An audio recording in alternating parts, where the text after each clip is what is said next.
आज के कहानी का टाइटल है हमेशा सीखते रहना चाहिए। किसी गांव में एक कारीगर रहता था जिसका एक लड़का था।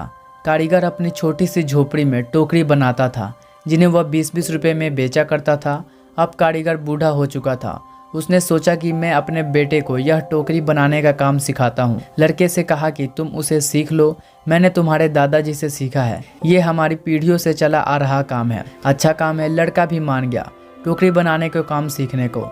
पिताजी ने लड़के को टोकरी बनानी सिखाई और उसे बाजार में बेचकर आने को कहा। लड़का टोकरी लेकर बाजार गया और बेचकर आया ही था कि पिताजी ने पूछा कि उदास क्यों हो। लड़का बोला कि मेरी बनाई हुई टोकरी केवल 10 रुपए में ही बिकी। पिताजी ने कहा चलो कोई बात नहीं, आज तुम्हें और अच्छी टोकरी बनाना सिखाता हूँ। पिताजी ने और अच्छी टोकरी बनाना सिखाई और उसे बाजार में बेचने को कहा। लड़का टोकरी लेकर बाजार गया और अपनी बनाई टोकरी को 15 रुपए में बेच कर आया। लड़का अब भी उदास था। पिता ने उदासी का कारण पूछा तो लड़के ने कहा कि टोकरी केवल 15 रुपए में ही बिकी। पिता ने कहा कोई बात नहीं, धीरे धीरे तुम्हारी टोकरी भी अच्छे दामों में बिकने लगेगी, तुम अच्छे से टोकरी बनाना सीखते रहो। पिताजी ने और अधिक अच्छी टोकरी बनानी सिखाई और टोकरी बनाकर बेचने को कहा। लड़का बाजार गया और उस दिन उसकी टोकरी 30 रुपए में बिक गई। लड़का बहुत खुश था। पिता ने पूछा कि आज कितने रुपए में टोकरी बेची। लड़के ने कहा आज मैंने बनाई टोकरी 30 रुपए में बेची। पिताजी ने यह सब सुनकर लड़के से कहा बहुत अच्छा है, चलो आज तुम्हें ऐसी टोकरी सिखाऊंगा जो 40 रुपए में बिक सके। लड़के ने कहा बस पिताजी, आप खुद 20 रुपए की टोकरी बेचते आए हो, आप मुझे 40 की टोकरी बनाना कैसे सिखाओगे? आप रहने दो,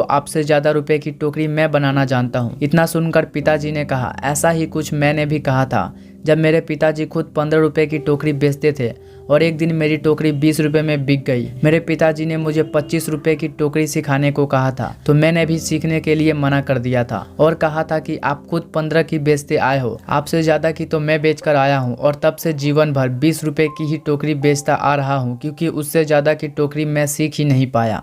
दोस्तों कहानी यहीं पर ख़त्म होती है। छोटी सी कहानी है लेकिन इससे क्या सीख मिलती है?